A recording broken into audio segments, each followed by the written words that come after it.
हिंसा के मामले में समाजवादी पार्टी देर से ही सही लेकिन अपनी मजबूत उपस्थिति दर्ज कराना चाहती है।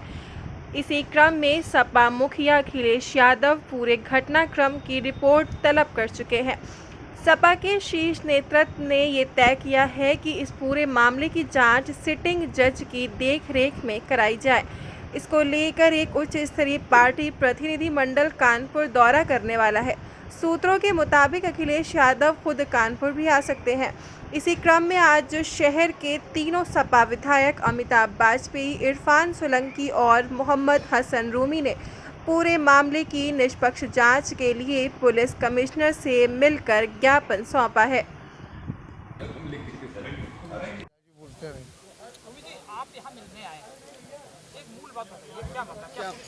देखिए, पुलिस की कार्रवाई सेटिस्फैक्ट्री होती तो हम लोगों ने अपोजिशन के जितने विधायक थे 4-5 दिन स्पेस इसलिए दिया कि शहर का माहौल सद्भावनापूर्ण भाईचारे के साथ जो पुरानी चीज़ें उसको बहाल हो जाएं।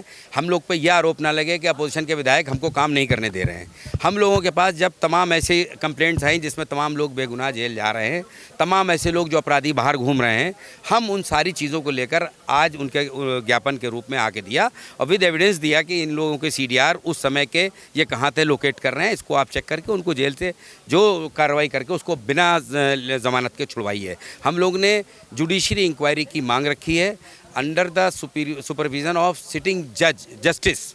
हम लोगों ने कहा है कि एक जुडिशरी कमेटी बनाकर जस्टिस से जो मॉनिटरिंग करे एक जांच टीम गठित करी जाए। ऐसे एविडेंस दिए हैं आपने? अगर यहाँ से रिलीफ नहीं होगा तो निश्चित रूप में हम जो हमें विधानसभा में जो राइट्स मिले हैं उन राइट्स के अकॉर्डिंग हम वहाँ पे भी रखेंगे। 301 नियम 51 नियम 56 किसी भी नियम में हम जाकर वहाँ पर यहाँ की सारी बात रख सकते हैं। कौन से ऐसे एविडेंस दिए हैं? हमने CDR दिया है। हमने CDR दिया है। जिस व्यक्ति को एक शारिक नाम का व्यक्ति है, 3 बजे रात को उसके घर से उठाया, फैतुलगंज में रहता है, 65 वर्षीय व्यक्ति है, वो कभी उधर गया ही नहीं। इधर 3-4 दिनों के अंदर उसको उठा के जेल में भेज दिया, ये बता के कि तुमने व्हाट्सएप में कुछ उससे बात की है। बहरहाल उसको भी जेल में भेज दिया। तो उसके एविडेंस हमने इनको दिए हैं और कहा कि उसको एक और मामला सामने आया था जिसमें आपको ग्रुप एडमिन बताया गया। हम किसी में ग्रुप हम लेकिन आपने इस मुद्दे में क्या बात हुई, क्योंकि एक विधायक की छवि को धूमिल करने का भी देखिए, हम किसी में ग्रुप एडमिन है भी नहीं। और हम लोगों को या आप जैसे जितने भी आप लोग डिग्निटरीज लोग हैं उनको कोई ना कोई अपने उसमें व्हाट्सएप ग्रुप में जोड़ लेता है।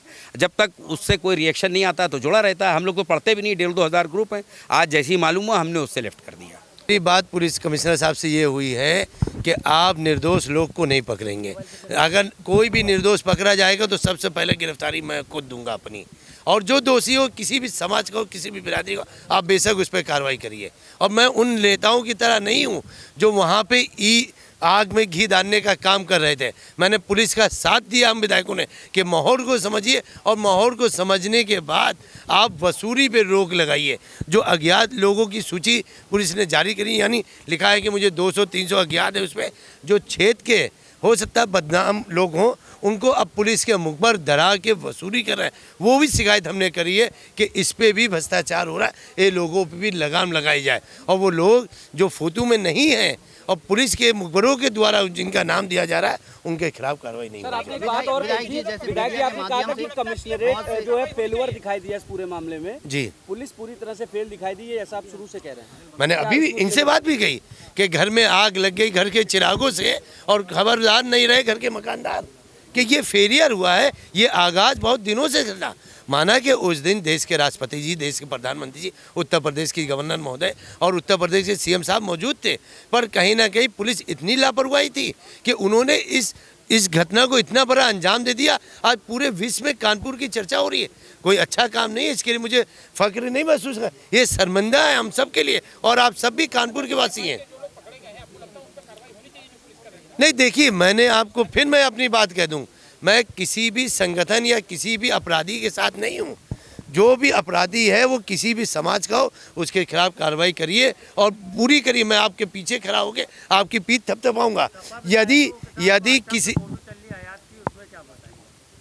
सब सुन लीजिए, 2022 का चुनाव उन्होंने खुल के कांग्रेस के उम्मीदवार को लड़ाया, उसके बाद और ऐसे तो आप ये क्यों नहीं बता रहे हैं, क्यों आपके फ़ोन काँप रहे हैं कि उन्होंने बधाई दी योगी जी को मुख्यमंत्री बनने में, उन्होंने इससे पहले कमिश्नर साहब को बधाई दी मंत्री बनने में, राकेश सचान को बधाई दी, ये भी तो चलाइए, ये क्यों नहीं चला रहे हैं? आप छवि को धूमिल करने का हयात तो वो तो वही राजपूत हैं, जिसकी सत्ता उसके पूत, ये किसी के नहीं है जी। मेरी छवि और सुन ले, जैसे जो कहा जा रहा है एडमिन की बात हो रही है, तो मैं 1200 ग्रुप में हूँ, कोई भी मुझे एडमिन बना सकता है, आप सब भी 100-200 ग्रुप में होंगे, कोई 500 ग्रुप में होगा, किसको कौन एडमिन बना देता है, कौन देता है? विधायक जी जो मीडिया से क्या पहुंच रहा है, मामला जो विधायक से क्या पूछ रहे हो, तुम्हें रुको तो। देखिए, मुझे पूरी उम्मीद है कमिश्नर साहब इस चीज़ को देखेंगे और इसका हल निकालेंगे। तो यही करनी थी, आखिर पुलिस के अधिकारी से क्या तुम्ही ने दर्द दिया और तुम ही दवा देना। अगर घटना है तो पुलिस की वजह से हुई है, और जो पकड़ रही है तो पुलिस पकड़ रही है।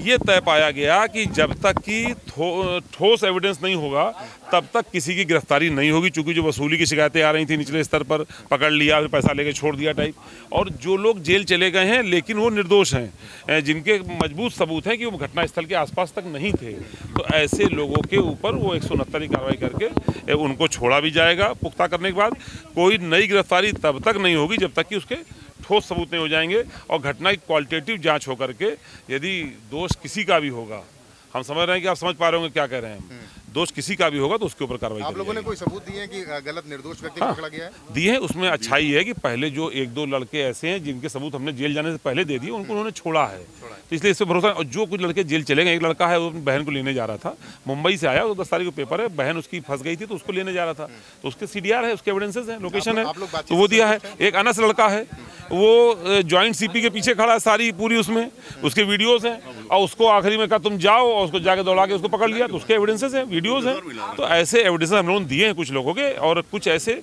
जिनको पुलिस ने पैसा लेके छोड़ दिया। लंबी बातचीत में आप लोग संतुष्ट हैं क्या? लंबी बातचीत के बाद अच्छा, क्या उपाय है? इसके अलावा उपाय क्या है? हमने तो कहा ना, तुम्ही ने दर्द दिया है, तुम्ही से दवा चाहिए ना, तो उन्हीं से उम्मीद करेंगे।